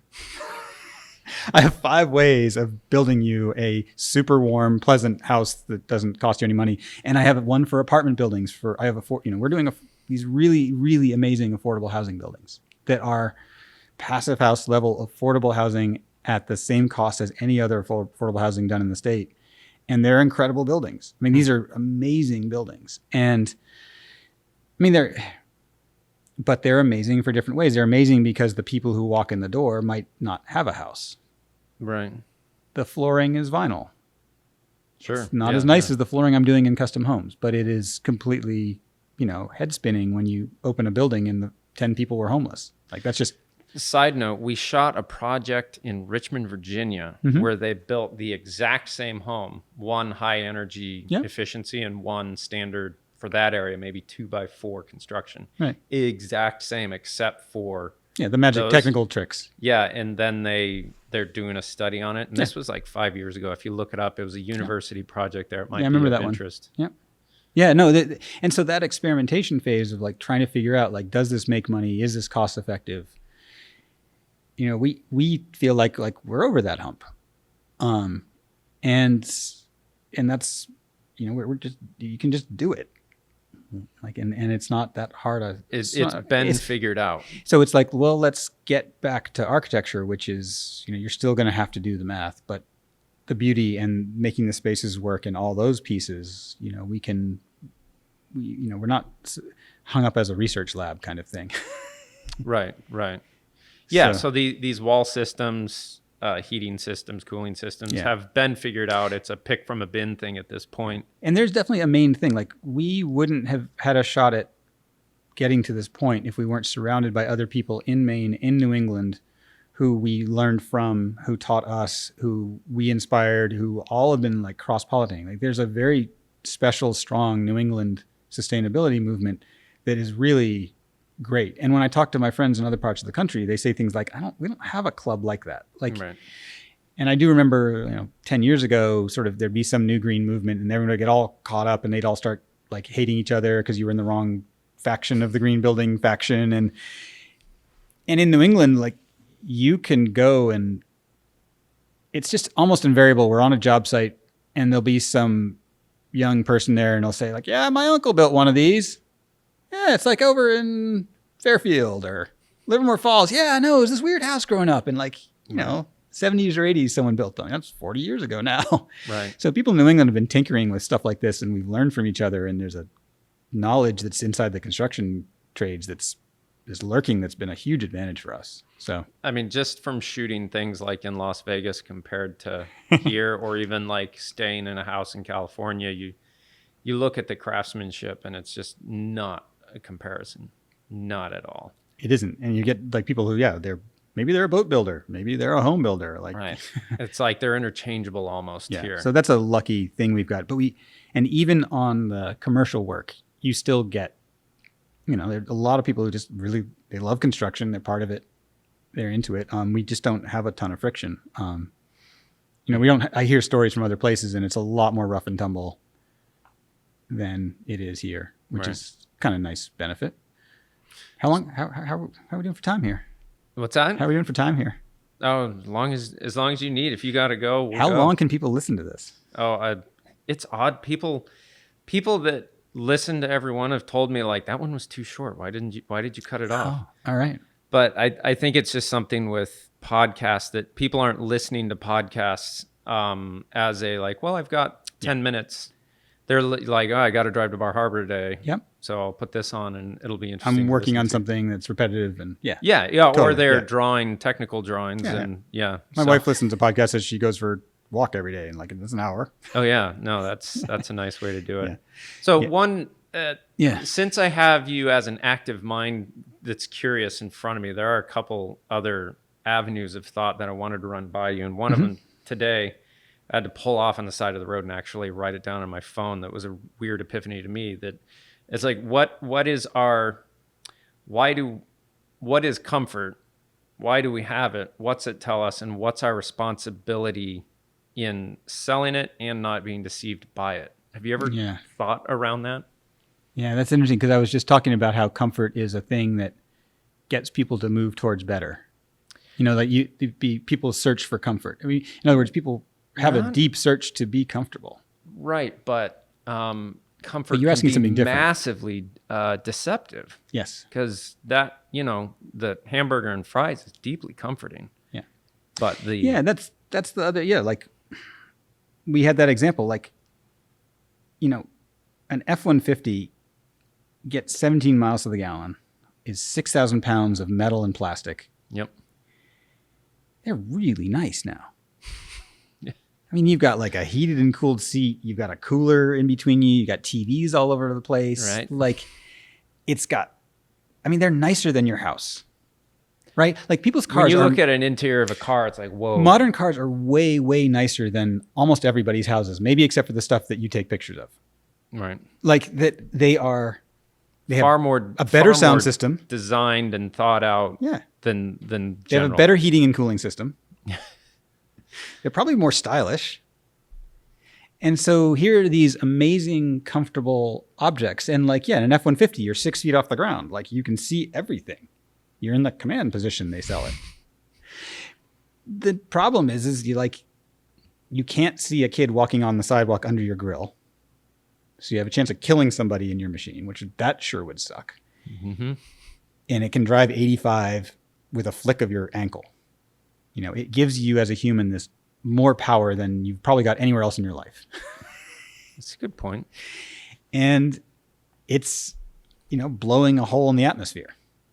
So there's like, that's exactly what you're saying. That's your exact example of it's comfortable. It's not really good for anybody but you at that minute. And so you have to put your blinders on to be able to really love it. And we're, you know, I have my own blinders. Or just be really honest with yourself and say like, this is horrible, but I don't care. And yeah, that's the person. That's the other part. Yes. I mean, that's what we all have those segments. I mean, I will in no way ever claim to be any kind of angel. And like you get into moralizing really quick when you start comparing. And, you know, here I've just, you know, made every F-150 owner think I've just told them they're a shitty person. But it's more that they are comfortable and they're really nice. And that's totally worth admitting that these are like almost the pinnacle of human ingenuity, building these machines that for $30,000, you can get this thing that rolls you around in comfort. 30,000? Okay, 60, right. Well, but that's a great example, right? Trucks are now like 60 grand, those nice trucks. Yeah. And people buy the shit out of them. They do. Because they like them and they make them feel good and your friends admire them and they give you all the things you might ever want to purchase the thing. And, you know, yes, the rental could have done the same thing. The Kia. Right. You know, Kia could do the exact same thing, but you didn't. You bought the other one. It did things for you. And architecture is so similar in that there are kinds of buildings when they're, you know, when people want them, they make people like turn the world around when they want something. Especially when you have means that are not attached to your survival, disposable income. Right. And your desires outside of surviving are empowered by this disposable income, and you can really get caught up in those things pretty easily and become a very odd society. Yeah, I mean, we are richer than I think anyone ever imagined. At the same point, only some people are richer than everybody imagined. You know, it's our country's a pretty rough place. It's really, really nice for some, and it's really, really, really hard for others. Yeah, it's interesting to go to Canada and to feel a different floor of psychology and comfort. Yeah. Like it feels like there's a stronger middle class in their society than more even. Yeah, there's a dog-eat-dog thing in America going on. And not new. We've been a pretty brutal, rough country since our beginning. I mean, it's hard to ask two Americans about America. You're asking a fish about water. But when you as an American go to a country where it's a little more socialist as far as the spreading of the peanut butter. Yeah. Everyone's got a little more peanut butter to a degree. And it's like anything else. Like we spend money on what we want to spend money on. In America, we decided to spend money on some pretty wild stuff. You know, like we started a war and crossed the world and dumped $2 trillion into a hole, like instantly. We could have spent $2 trillion on a lot of stuff. We thought that was pretty awesome. So, you know, it's like wealth is a pretty dangerous thing. And that's, you know, it's the same thing of, wealth is probably pretty bad for us as humans. Well, interestingly, like, I think there's a responsibility that comes with getting to a place where you're not worried about your survival as much. That you now have the responsibility to look at the philosophy that underpins your existence and the discomfort that it causes all of those who are under you supporting your advantage, basically. And that's something that's pretty embedded in architecture.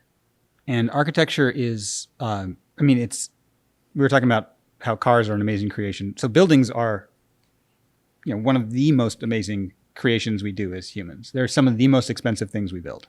Yeah. Some of the most complicated, expensive, custom, biggest, you know, of all the objects humans do, buildings are at the kind of top of that. And so buildings take huge, huge, huge amounts of capital to produce, even houses. Mm-hmm. Like they're enormously complicated, big, all the stuff in them at a basic level. And so why are we surprised then that like architects work for capital? You can't, you don't have the money to do it. You're not a developer. You're not even a builder. Your entire profession is devoted to working with people with capital.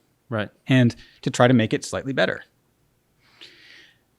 But there's a validity to trickle-down economics at a shallow level there that is a hard thing for me to admit, but I don't know how else to look at that. It's a weird conversation. I guess more for me, it's a weird conversation is that I think there's some myths that architects tell themselves that they're a little more powerful than they actually are, because it's hard to admit that you're not that powerful. That like if someone comes to you with a project and that like the project's already probably semi-formed before it got to you, and power was working on that, and capital was working on that, and it was pushing it in a direction, and the level of heroism to turn it into a vastly different thing than it ever was, right? Is that'd be a pretty amazing thing if it was really possible. There's just these architecture myths of the Howard Roark myths of destroy your creation rather than have it be sullied. Right. And you make that in a movie because it doesn't really happen. That's why it's a good story. Is it's not the real Howard daily Roark life. is the fountainhead, right? Yeah. Ayn Rand and the whole toxic libertarianism. Yeah. Every 13-year-old boy's fantasy that the world works like that. Before they realize there's other humans and you need to cooperate as well as compete. Right. Yeah, I don't think I've actually seen that. I've seen part of Atlas Shrugged, and I've watched a lot of interviews with Ayn Rand, and it's interesting to see where she came from. Oh yeah, and they're like weird romance novels with this bizarre immature teenager thing wrapped up in it. Really? Yeah, they're like these bodice ripping, and then she swooned as the heroic train builder swept into her studio. It's sure. With his force of will and capital.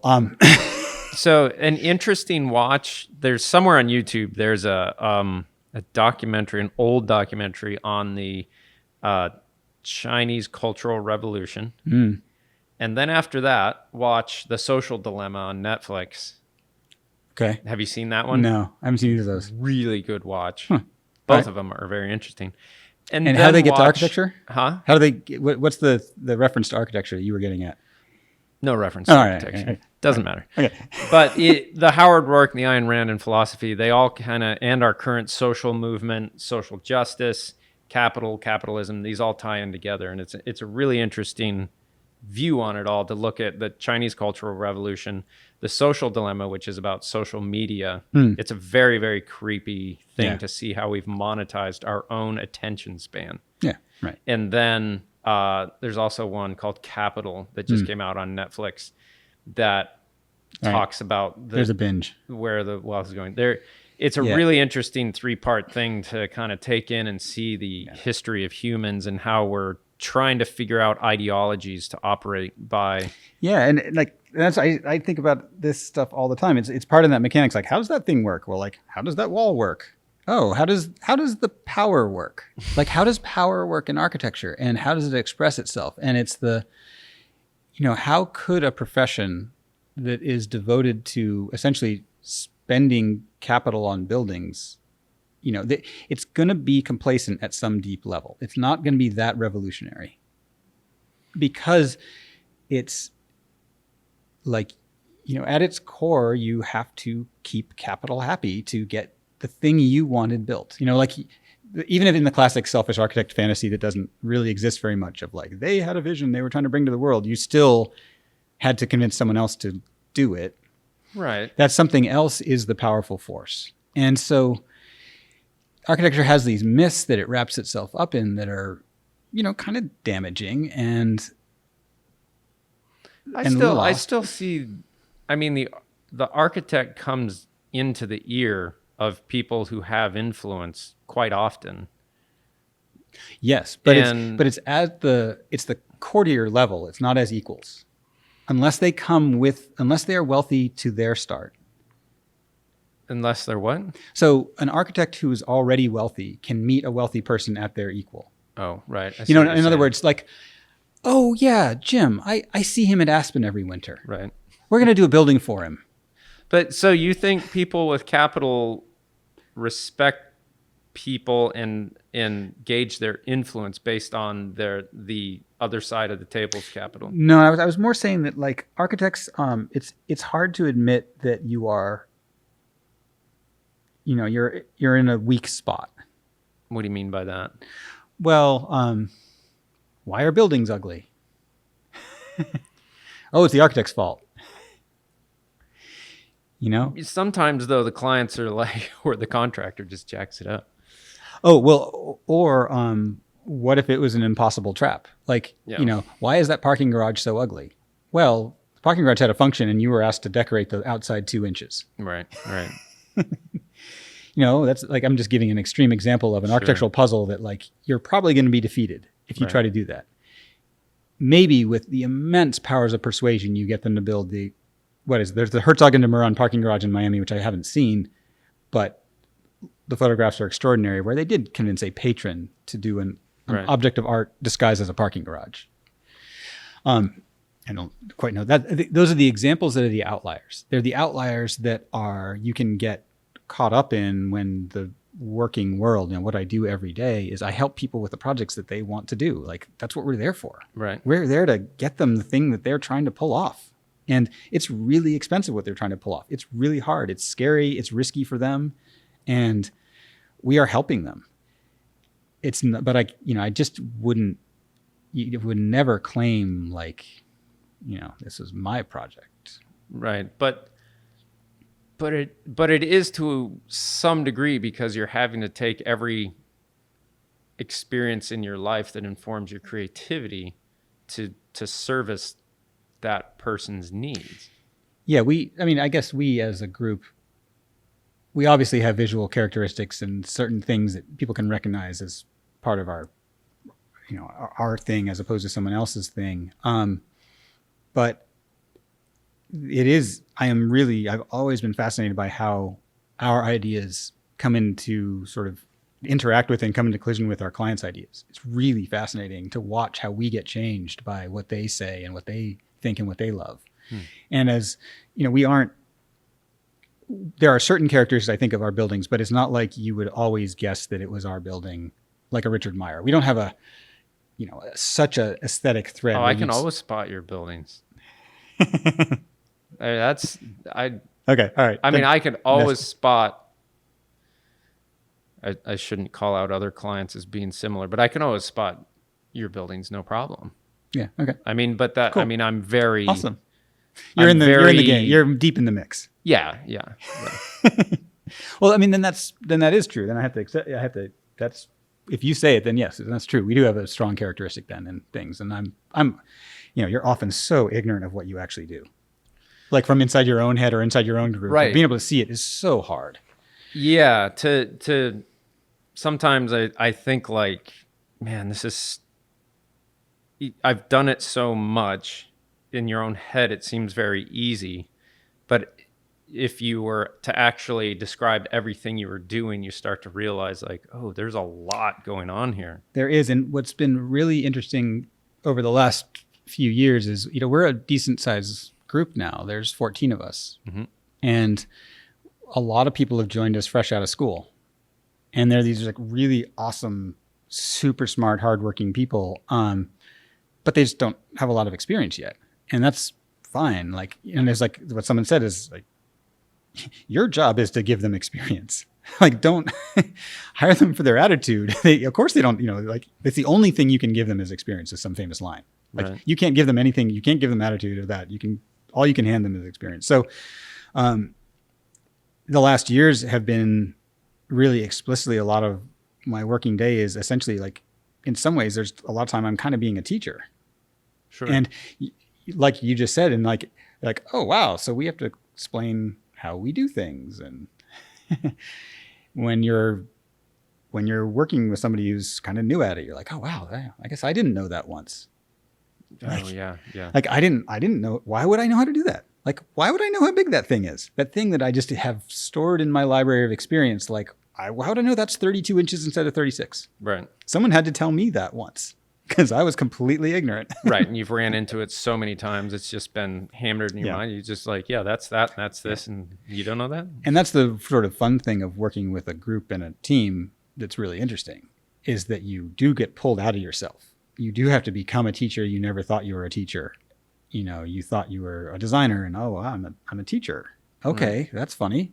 Didn't know that. Guess I'll try and be good at that. Okay, sure. How do you be a teacher and not be a jerk? Oh, that's interesting. That's a really hard one. My wife's naturally, like my wife cannot snowboard, but she's the one who had to teach my kids how to snowboard. Yeah. I snowboard, couldn't teach them how to snowboard. Yeah, don't know how to do it. Like, you don't know how you do it. How do you do it? I just do it. Just do it. Like, turn that way. Yeah, and that sort of that explicit thing of just like, how do you take something that you've been doing for a little while and lay it out? You're like, it's a very out of body experience of like, oh, all right, I think this and this and this, and a lot of explanation and talk, and yeah, it's really interesting. And that's what, because you do it because you can pull off bigger things than you could ever do by yourself. That's what the choice we made was, that we're doing some really special, really amazing buildings, and I could never do it by myself. I could never produce, we've got this incredible affordable housing building we're doing for Avesta in South Portland. It's like 60 homes. It's 5 stories tall. It's like, it's big without like these 2 amazing people who've been helping me for like 2 years now, who really, they dove into a building they really didn't know how to do. And we're pulling it off, like all 3 of us. It's like, it's working. But I could not, it's like, I could not have done this by myself. It would take all of us. Right. Even though y'all kind of, you told me like, we don't know what we're doing here. It's all right. We'll be fine. We'll be fine. We'll do it. You're bringing that, that experience is just priceless. It is. And it's the attitude's priceless too, of like, we'll be fine. We'll get through this. We totally will. You're good enough. We can pull this off. Like, yes, you haven't done it before. We got this. And it's true. We do. Like, it is turning out well. Nice. And when's that going to be done? It's a 14-month build. Whoa, so that's pretty quick for. Yeah, it is. I mean, this thing Commercial over here has people been going on fast. Yeah. I think it feels like, oh, we should have done that in a year. I know, like houses that take 2 years, and then you've got like 60 houses that go in 14 months. We're a little over halfway through. Its roof line is just rising up. If you're on 295 and you look over towards South Portland by the airport, you can see this roof line that's kind of popped up. It's this sort of jaggedy peak. And I was like, oh, you can see it from 295. It's that big. Nice. It's very cool. Nice. So, and it's a mission-based thing. It's like, because the commercial side is really, it's draining, it's tiring, but you're pulling off something really feels like it's going to change lives for a lot of people. I oddly remember the first few kind of residential things I shot with you guys, thinking that your aesthetic would really go gangbusters in commercial as well. That's really interesting. And I've never thought that with any other client for some reason, but I've always thought like, I think their aesthetic here is going to be, I've always seen your aesthetic as being a little more playful and experimental to begin with. Yep. And I think in an office setting that there's some kind of life there. Yeah. That I think, commercial would be like, oh, people would love to come here. That's really interesting because, I think I always assumed that would be more popular in homes. But, I had an interview this year where someone, after we won the job, they said, like, we hired you for all these reasons, and you were economical. You proved you can do it. And we thought you'd be more fun. I was like, oh, that's really interesting. Like, I think I do want to be more fun and more playful. I think I do want to be it's like, when I think back to the architects that I love that have inspired me, yes, humor and levity in those pieces is something that I've always loved. Right. And, not being too serious about the buildings is something pretty fabulous.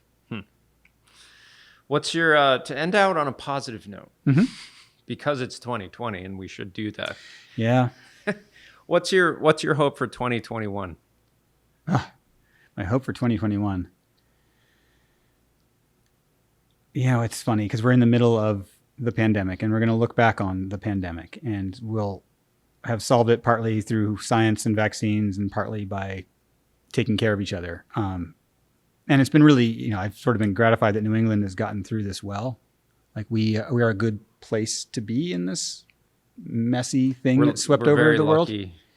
And it's not just lucky. Like we are a culture who's willing to sacrifice for the rest of us. We, as New Englanders, we're willing to put off pleasure a little bit. Well, we experience pain once a year for about 6 months. Yeah. Yeah. And that, like, there's the weird Calvinist stuff lurking. But like the New England culture, it's like, that's true, right? The Colin Woodard book talks about it of the, the common good is important. And that thing, like we crashed our economy voluntarily. Like we all shut ourselves down. Every restaurant owner in Portland, before they had to, closed their doors. Really? Before the law forced them. And we stopped, sort of going to restaurants because we didn't want to get ourselves and each other sick. Like it was the craziest thing I've ever seen. We just stopped doing all these things we do. We stopped flying. We canceled vacations. We pulled our kids out of school. Like it was all before the government told us to. The government followed at every level.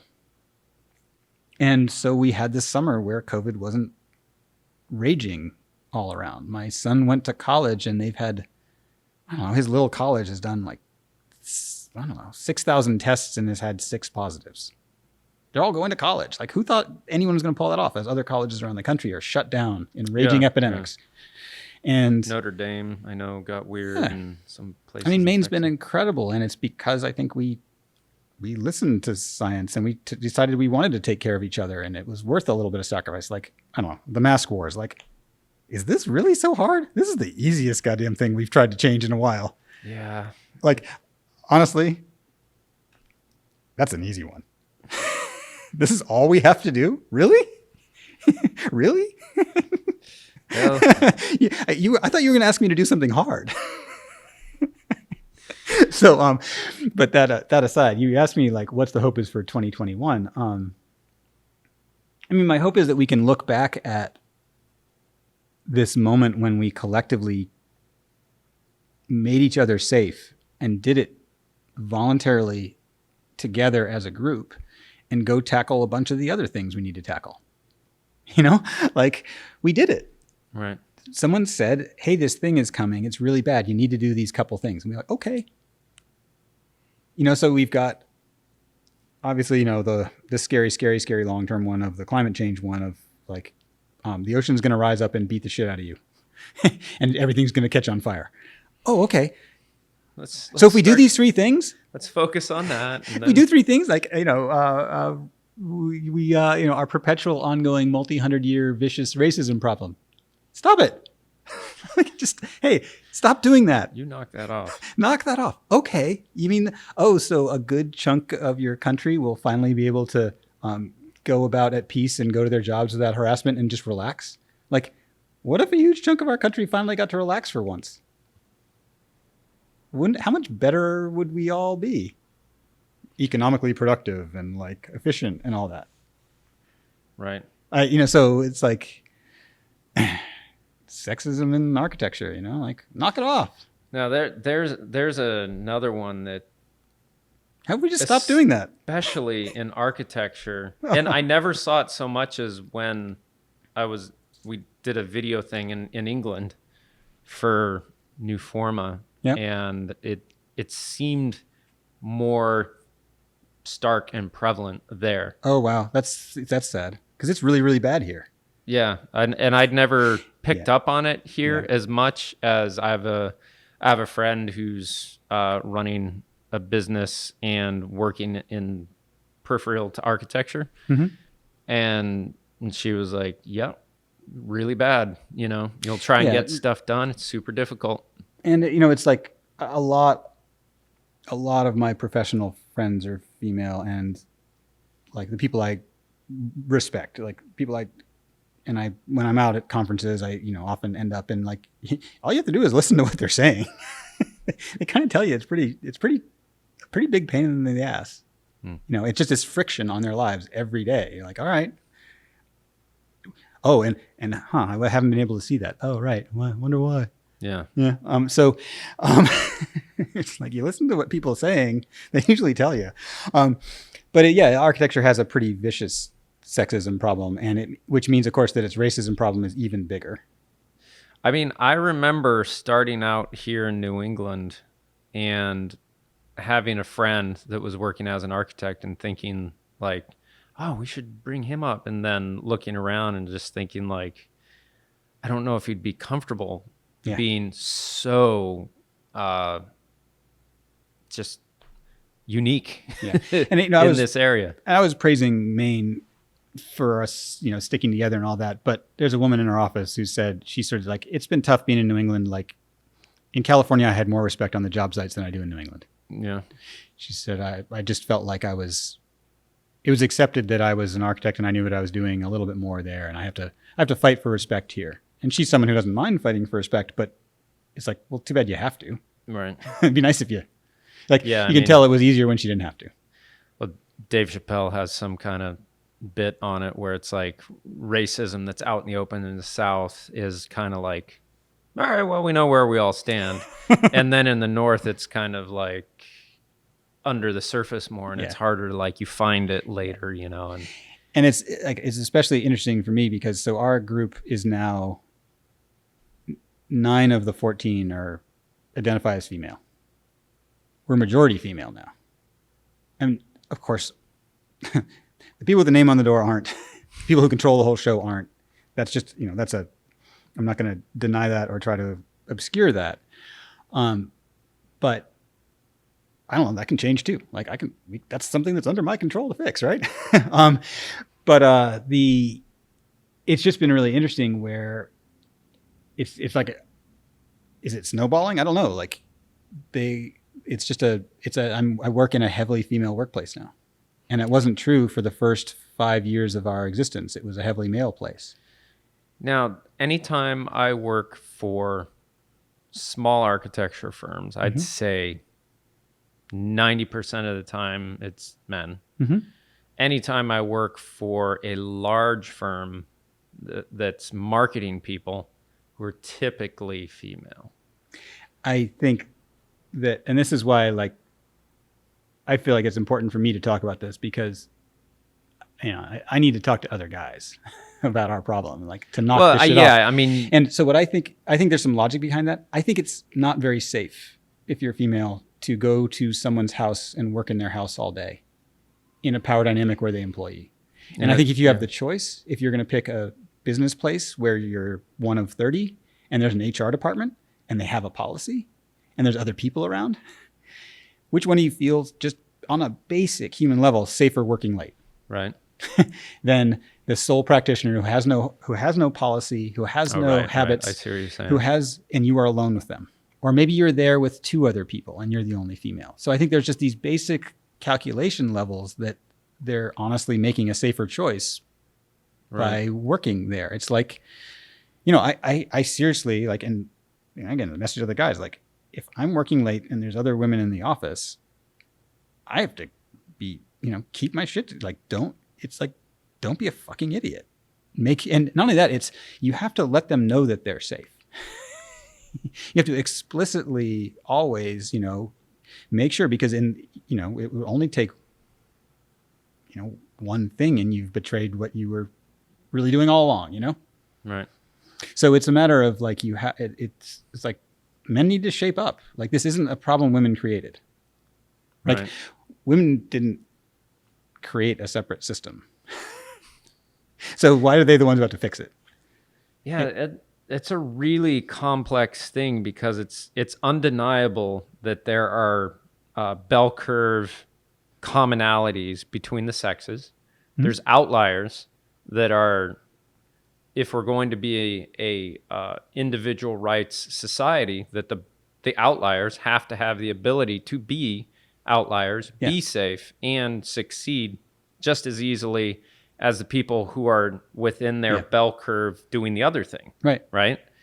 And I think oftentimes it's those people, like if you have a woman who's outside of her standard bell curve of what the stereotype would be, they have the ability to be that much more of a superstar because of their outlier things, right? And same with a man, same with anyone. Yeah. But if you have a system that says, well, you being over here is an outlier of the stereotype, so we're just not going to compensate you there. You need to go back to your zone. And that's true, I think, with any out of power group. And it's like there's a term called walking the tightrope, which is someone who's not in the powerful majority. It's that, damned if you, damned if you don't. The classic one is you're pushy or you're complacent. Right. And that perfect edge where you're neither is this narrow tightrope to walk, where I get this huge wide road to walk on. Where the thing that I do, doesn't get called pushy. Right. Doesn't get called, too submissive or whatever. Like that's the one of those terms, which is that's a thing that me and my people built. Like, knock it off. How do you deal with that? Because again, it comes back to comfort, right? So you're used to being bossed around by a man, because that's stereotypically how it's been throughout history. Everyone's used to being bossed around by a man. Right, because go back 1,000 years, you're going to be safer if a man's looking after you at the basic level because of just physical prowess. Now we're getting to there are matriarchal societies and patriarchal societies, right? And that's not definitely true all across the board. No. But as a stereotype, in the culture that we got dropped into, right. So anytime something's an outlier, the initial thing is going to be I'm discomforted by this. But I guess the thing that in architecture is this just isn't an outlier. So who created even the idea that this was an outlier behavior? Well, what's an outlier behavior though? Whatever it is, we're describing that might be a slight difference. Right, like a woman going into a job site and telling contractors to rip that out. Yeah, but that again shouldn't be an outlier. It shouldn't, but it is. Yeah, but we can change that. We can change that, yes. And I guess that's all it is to me is how about we just don't do that? Right, but again, you're dealing with people with emotions and people who may have not thought about, well, why would I feel this way when a woman's telling me to rip something out? Right? Yeah. So you have to convince, like you were saying earlier, you have to convince that guy there's a better way. So then maybe, all I'll say is let's not do that anymore. And so if I have any power, what I need to do is I need to be the snowplow that helps clear some of those roadblocks out of the way. So my duty then is to literally be explicit and say don't do that to the other people in power. Tell your people not to do that. Right. So she's really good. Head of contractor that you work with. Yeah. Hey, if your people aren't going to respect my people, we're not going to be doing this anymore. We're not going to be doing this anymore. And so and that's the piece that is, it's hard. I didn't think of myself as a boss for a really long time. And I was just lying to myself. I was okay, that's one of the duties. You need to essentially, yes, you have to go out and clean out the blocks for other people. Let them have an easy path. Right. They deserve it. They've worked hard. They're really smart. Well, let them just do their job. You're presumably making more money than them, and you're making more money because they're working for you. So it's incumbent on you to make their life as pleasurable as humanly possible, right, so you continue to be able to survive because of the labor that they do. And we're all trying to do great buildings. The buildings will be better if all of these smart people work on them. Right. They've got good ideas. Listen to them. It's like that. There's this basic level. I'm just kind of, we're 2020 and I don't know. There's a point at which the idea that the construction industry and the design industry still hasn't found a way to make a safe workplace for well-educated white women is wild. Would you say that take that as face wouldn't value. you say it's a safe environment within the design field, or no? No. Not even Not within even. the walls So of the design field. I'm president of AIA Maine right now, and I went to a seminar, and it was something called bias interrupters, and how to like break through your internal biases, how to knock them out. This sounds interesting. It's super fascinating. And what was the name of it? Bias interrupters. Bias interrupters. And it's a program. It's literally like a set of toolkits that you use in your business to evaluate your HR policies, to evaluate it's like how to break through the biases you don't know you have, of things like how you hire, how you do reviews, how you judge people, the words you use on different kinds of people, right? How to break out that stuff. And so the person said they'd done polling, and they worked at SOM once upon a time, and they went to schools. It's like they were an academic, but they'd been doing interviews across architecture. And she said, I've been doing these interviews across all sorts of industries, but I spent a bunch of time with architecture. She says, architecture has a back rub problem. It's like, we don't see that in other industries. We don't see. Did you say a back rub problem? I said a back rub problem. And she said it, and the sort of room goes quiet. And you're like, that's really shitty. That the principal comes up and like gives a back rub to the young coworker who's that's at the end of the day. Yeah, right. Completely inappropriate. Like, don't touch the people you work with at all. You don't need to. There's no need for any touching ever of any kind. Like, that's really going on. Like that. This is a thing. Yeah, I'm a little secluded. It turned out so was I, because I was like, oh, that's really shitty. And you're telling me this is more common than it ought to be. This is and architecture has a culture of late hours. Yeah. She also said something really, really amazing, which she said, you can actually, if you ask firms, is the creative work the project of a lone individual or a group? You sprinkle that in as one of your questions. Mm-hmm. You can use that to judge other responses. You can take the set of people who answered their business is the product of one or two strong individuals versus it's a group effort. Uh-huh. She said the businesses that the employees answer, the creative work is the product of one person, have much worse sexual harassment claims and sexual and inappropriate touching and bad biases. Mm. And that the strong individual who runs the company, who it's their work with their name on it, those things cascade down into, yes, they turn out they feel like they've got the rights. And architecture has a habit of like late nights, right? Mm-hmm. Alone at the office with the boss. Like that's a thing that exists inside the profession. It's scary how similar this is to just like a pack of, horses or something. Yeah, with this gloss of like, we're this noble profession. We're all well educated. We're above that. We are, we're a high class profession. Right. And like, really? You have an ethic of like not paying people to work late. Tons of hours on salary. Killing yourself for the project, right, and a sexual harassment problem. Like, that's a not great underbelly. Gee, that sounds like fun. Yeah. And so like, it is something that for the last years has been like, we should not do that in our group. We should try to make our group a good example of what you could do.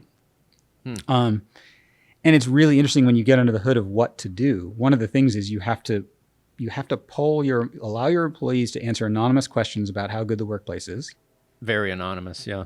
And you have to give them an avenue to talk about problems that doesn't mean coming to you, the dude who owns the place. Right. So they have another source to talk to who they think might be able to put a brake on you. Right. If you did something a little off. Sure. You have to have an error correction mechanism. Mm-hmm. Someone with enough weight to even if it was just a mild thing, like, don't do that. That's not cool the way you use that word, whatever it is, even if it's mild. And so, we actually signed up for a thing called JUST certification, which is a labeling system for businesses. It's like, how are your workplace practices? And you fill a thing out, and then it gets put on a website, and you can like Google the company and say like, oh, here's how diverse you are. Here's how gender diverse you are. Here's what's your pay equity scale? So now, we did that. How'd you fare? Well, I get, it's transparent. It's like, there's things we need to work on. Right. So when I saw it, I was like, oh, wow, there's about 3 areas we really need to work on. So in my personality, I'm like, oh, what things were we weak at? will mean racial diversity. Yeah. No surprise, right? And we have been weak on a good family leave plan. So that if you have a sick parent or you or your partner have a child, you paid leave. Right. We scored very weakly on that. Like, oh, we're a small business, we can't afford it. Well, oh shit, we need to. We need to afford that. Need to figure out how to run a better business so that we can afford that, so we can take care of our people, so that they can be treated fairly, men and women. So the complication that comes in my thinking when I start looking at things as far as like, all right, here's a business, it must be equal in all ways. That there, at this point, as far as the data can show, there still is bell curves of interest between males and females, STEM and more relational. Like I believe the data is saying that there's far more female doctors coming in because it's this more relationally interactive and I'm I could be wildly off in this. I'm going to place a bet. There's a profession that got its ethical shit together. Do what now? Got its ethical act together and found a way to punish bad actors, and managed to scrub a few men of them out of the profession. Yeah, maybe. And paid well. Paid well with good benefits. Doctors? Yeah. So in other words, there's the root level of, can I go do that and be safe and take care of my family and feed my and have a good life? You point yourself towards those things that you think is possible. Right, but if you have the choice, if you're someone who has a choice. So Scandinavia has been the most progressive as far as trying to break down barriers so people can freely choose exactly what they want to do. Yeah. And to everyone's dismay, it did not go, now everything's more 50-50, like there's an equal amount of men and women in all professions. It got even more stereotypically diverse. It's like you took away the inability, to not have a cookie made you want a cookie more and be really pissed until you had the choice to have the cookie. Now that you can have the cookie whenever you want, I'm actually going to go get the thing I actually want rather than thing that's... I don't know the stats on Scandinavia. It's more like, I still can we just give it a try? Well, let's try that version out. Oh, yeah. Let's see what happens. Scandinavia has been... I'm more like, I'm just so convinced that our culture is so much more dominant than our genetics. Because when I look back through history, we made all these bullshit excuses every single time we oppressed somebody. And we came up with these supposed innate reasons. And it just happens over and over and over and over again. We did it with slavery. That people, and we did it with the right to vote. At every level, when you look back and you watch people say well, they obviously weren't suited for this. Right. They had these innate tendencies that meant that we shouldn't let them do that. Right. And it's always been bullshit. Well, consistently. The thing I'm saying is that when the conversations I've listened in on, when you try and make policy that forces an equal outcome rather than an equal opportunity. Yeah, but I just don't think we're anywhere even talking about that. I don't think we're talking about forcing policy. What I'm talking about is, let's stop being shitheads and be abusive, and let's try to pay people equally. Right. And then, because there's no policy we're dealing with inside our business or any of those things. We're a small business. The federal government exempts us from almost every workplace standard. Under 50 people. Oh, right. You barely, it's like you could run a horrific sweatshop. So there's no regulation forcing us to, and most of them are, quite frankly. They're famous. 80 hours a week. Aren't they? You have to put in your 80 hours. You're on salary. Wow. Boss makes the money or loses the money because they never tried to make money. Right. That's famous architecture industry. Another thing we've done, which I think is just super fascinating, is we created a system for equity where, if we set a number of billable hours, and if you work more, you can take it off or you can take it in cash, and when we rerun it every quarter. Every 3 months we rerun what people did, and if they put in more hours over, essentially it's based on an assumed 40-hour work week, you get to either, take it off in extra vacation time or cash. We literally are set a way that if you work more than just 40. So if you're compensated for it. So you're being incentivized to actually do very effective work during the time you're doing work, for one, from the boss's perspective. Yeah. And you're also being told you really shouldn't be going more than 40 here. And if you do, you're going to be either compensated or given that time off. And most importantly, it tries to put a notification to the owners, which said essentially like, you didn't schedule very well. And it happens because we still do late nights. Right. And every time I'm like, fuck, we didn't schedule one off. Maybe next time if we schedule better, we wouldn't need to do that as much. And and we work on it. But the effort is trying to not like burn through. And I did ridiculous late hours all through my career, but I also like what I'm doing. Like I like my job, obviously. Yeah. So like I had fun putting in a lot of hours. That's the weird thing, is that people will naturally just like, well, I'm going to work more because I like it, but then it takes away from their balance. And which is like, essentially we tried to create a system where it's like, if you want to work extra, and occasionally you'll have to, absolutely, but we're just not going to take advantage of you. We're not going to exploit you over it. Right. And so there will be moments, and even like, if you want to work extra, go right ahead. Fine. You love work. Do 50 a week. Cool. Party on, man.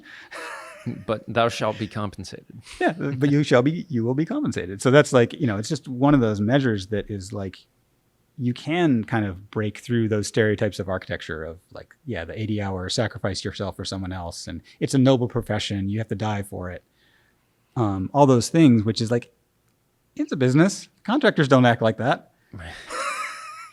We have a little bit more of that though in New England, like we were saying. Like you get contractors and craftsmen who there's more of their soul in what they're doing than you have in other areas. Yeah, but I was more talking about like contractors don't do 60-hour work weeks without compensating for it. Right. Oh yeah. Right. It's like in architecture has this ethic of like, you just have to do that.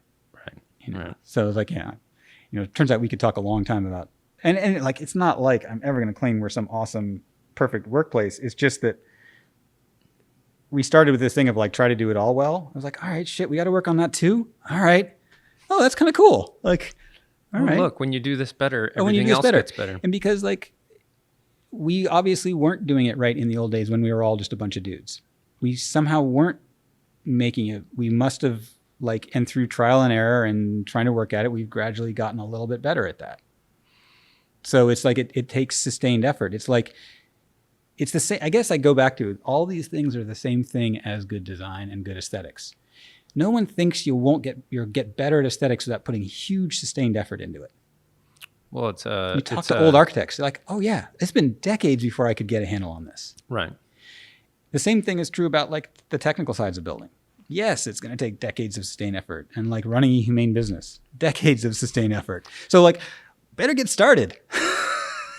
Well, it's an interesting difference in the effort to get to that consistently more consistently producing that beauty compared to more consistently reproducing those technical results. They're a different process. One's very the subjective thing, and one's a far more objective study. But that's just that's the thing I think has just been interesting for me, is just how interesting it's been to focus on all those areas. Right. It's like, if we just obsessed over aesthetics, it just wouldn't have been as interesting a game. Right. And it's been fun to push on all those levels. Maybe make a really good architect. I don't know. Right. It turns out that's why it takes decades. There's a lot of shit to juggle. Yeah, no. I've never run into a more seemingly difficult profession to make it in. Yeah, but there are, I got to think some of those have got to be self-invented barriers. Like, maybe a few business classes and we wouldn't have to work to create a humane business. Like, yeah, maybe, I don't know. Maybe we made it a little hard for fun. I don't know. We're probably getting to a good point to end to, though. Yes, I think both of us should probably get home to our families and make an appearance before bedtime. Absolutely. So, run a humane family. We'll be compensated for this overtime, right? All right. Well, thanks a ton for coming down to New Portland here, and or Lewiston by the Sea, New Portland, whatever you want to call it. So the future of Maine. The future of Maine, Biddeford, yes. But yeah, thanks for coming down. Awesome talking to you, and be safe. Yeah, you too. And all of you as well. Good night.